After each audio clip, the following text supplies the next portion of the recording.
ರಾಜ್ಯದಲ್ಲಿ ಜಾತಿ ಗಣತಿ ಸಮೀಕ್ಷೆ ವಿಸ್ತರಣೆ ವಿಚಾರಕ್ಕೆ ಸಂಬಂಧಪಟ್ಟಂತೆ ಬೆಂಗಳೂರಿನಲ್ಲಿ ಗೃಹ ಸಚಿವ ಜಿ ಪರಮೇಶ್ವರ್ ಅವರು ರಿಯಾಕ್ಟ್ ಅನ್ನ ಮಾಡಿದ್ದಾರೆ.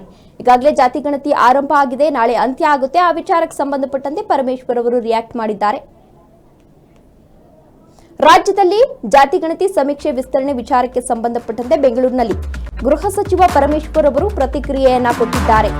ಇನ್ನೊಂದೆರಡು ದಿನ ವಿಸ್ತರಣೆ ಮಾಡಿದ್ರೆ ಮುಗಿಬಹುದು, ಜಾತಿ ಗಣತಿ ಸಮೀಕ್ಷೆ ಏನಿದೆ ಅದು ಮುಗಿಬಹುದು. ಜಿಲ್ಲಾವಾರು ಅಂಕಿ ಅಂಶವನ್ನ ಪಡೆದು ಚರ್ಚೆಯನ್ನ ಮಾಡ್ತಾರೆ. ವಿಸ್ತರಣೆ ಮಾಡೋದು ಸಿಎಂ ಸಿದ್ದರಾಮಯ್ಯನವರ ತೀರ್ಮಾನ, ನಾವು ಅದಕ್ಕೆ ಬದ್ಧರಾಗಿರ್ತೇವೆ.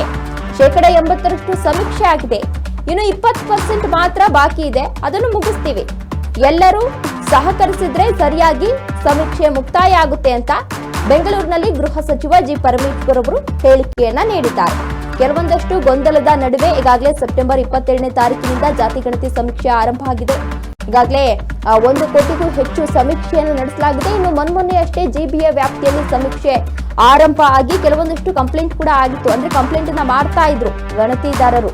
ಅದರ ಜೊತೆಗೆ ಇವರು ಕೂಡ ಏನು ಅಧಿಕಾರಿಗಳಿದ್ದಾರೆ, ಸಮೀಕ್ಷೆ ಮಾಡುವಂತಹ ಅಧಿಕಾರಿಗಳು, ಅವರು ಕೂಡ ಕೆಲವೊಂದಷ್ಟು ಗೊಂದಲವನ್ನ ಇಟ್ಕೊಂಡಿದ್ರು. ಅದರ ಜೊತೆಗೆ ಮೊನ್ನೆಯಷ್ಟೇ ಏನು ಡಿಸಿಎಂ ಡಿಕೆ ಶಿವಕುಮಾರ್ ಅವರು ಒಂದು ಹೇಳಿಕೆಯನ್ನ ಹೇಳಿದ್ರು. ಆ ವಿಚಾರ ಈಗಾಗಲೇ ಸಾಕಷ್ಟು ಚರ್ಚೆಗೆ ಗ್ರಾಸವಾಗಿತ್ತು. ಜೊತೆಗೆ 20% ಮಾತ್ರ ಈಗಾಗಲೇ ಜಿಬಿಎ ವ್ಯಾಪ್ತಿಯಲ್ಲಿ ಸಮೀಕ್ಷೆ ಆಗಿರೋದು.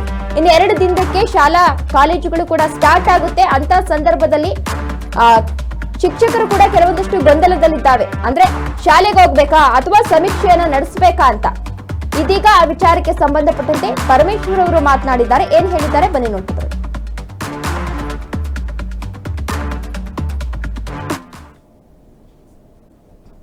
ಕೆಲವು ಕಡೆ 50 ಆಗಿದೆ, ಕೆಲವು ಕಡೆ ಇನ್ನು ಈಗ ಮುಖ್ಯಮಂತ್ರಿಗಳು ಇವತ್ತು ಕೊಪ್ಪಳಕ್ಕೆ ಹೋಗಿದ್ದಾರೆ. ಕೊಪ್ಪಳದಿಂದ ಬಂದ ನಂತರ ಬಹುಶಃ ಅವರು ಅಧಿಕಾರಿಗಳ ಜೊತೆ ಮಾತಾಡಿ ಎಲ್ಲ ಜಿಲ್ಲೆಗಳ ಮಾಹಿತಿಗಳನ್ನು ತಗೊಂಡು, ಈಗ ಒಂದೊಂದು ಜಿಲ್ಲೆನಲ್ಲಿ ಒಂದೊಂದು ಪರ್ಸೆಂಟೇಜ್ ಆಗಿದೆ. ಕೆಲವು ಕಡೆ 70 ಆಗಿದೆ, ಕೆಲವು ಕಡೆ 50 ಆಗಿದೆ, ಕೆಲವು ಕಡೆ ಇನ್ನೂ 80 ಆಗಿ ಇನ್ನೇನು ಹತ್ರದಲ್ಲಿ ಮುಗಿಸೋ ಪರಿಸ್ಥಿತಿಯಲ್ಲಿದ್ದಾರೆ. ಈ ರೀತಿ ಎಂಟೈರ್ ಸ್ಟೇಟಲ್ಲಿ ಒಂದು 20-25% ಕಡಿಮೆ ಇದೆ ಇನ್ನು. ಅಂದರೆ 80% 70% ಆಗಿದೆ ಇಡೀ ಸ್ಟೇಟ್ದು ಆವ್ರೇಜ್ ತೊಗೊಂಡ್ರೆ. ನಿಜ ಅದರಲ್ಲಿ ಕೆಲವು ಕಡೆ ಗೊಂದಲನೂ ಆಗಿರ್ತಕ್ಕಂಥದ್ದು, ಟೆಕ್ನಿಕಲ್ ಗೊಂದಲ ಆಗಿದೆ ಅಥವಾ ಎನ್ಯೂಮರೇಟರ್ ಗೊಂದಲ ಆಗಿದೆ. ಇದೆಲ್ಲ ಮುಗಿಸ್ಬೇಕು, 100% ಮುಗಿಸ್ಬೇಕು. ನಾವು 7ನೇ ತಾರೀಕು ಲಾಸ್ಟ್ ಡೇಟ್ ಕೊಟ್ಟಿದ್ರು ಸರ್ಕಾರ.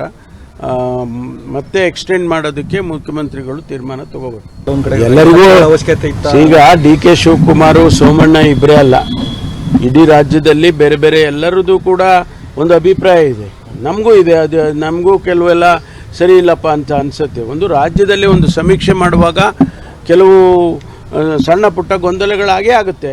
ಏನು ಯಾವುದು ಗೊಂದಲ ಆಗದೆ ಇರೋದೇ ಇಲ್ಲ. ಅದರಿಂದ ಎಲ್ಲರೂ ಕೋಆಪ್ರೇಟ್ ಮಾಡಿದರೆ ಒಂದು ಸಮೀಕ್ಷೆ ಬರುತ್ತೆ. ಕೋಆಪ್ರೇಟ್ ಮಾಡಬೇಕು ಎಲ್ಲರೂ ಕೂಡ. ನಾ ಹೇಳಿದ್ನಲ್ಲ, ಅವ್ರ ಅಭಿಪ್ರಾಯಗಳು ಅವ್ರು ಹೇಳ್ತಾರ್ರಿ. ನಾವು ಸರ್ಕಾರವಾಗಿ ಜವಾಬ್ದಾರಿಯಿಂದ ಏನು ಮಾಡಬೇಕು ಅದನ್ನು ಮಾಡ್ತಾ ಇದ್ದೀವಿ. ಒಬ್ಬೊಬ್ಬರ ಅಭಿಪ್ರಾಯ.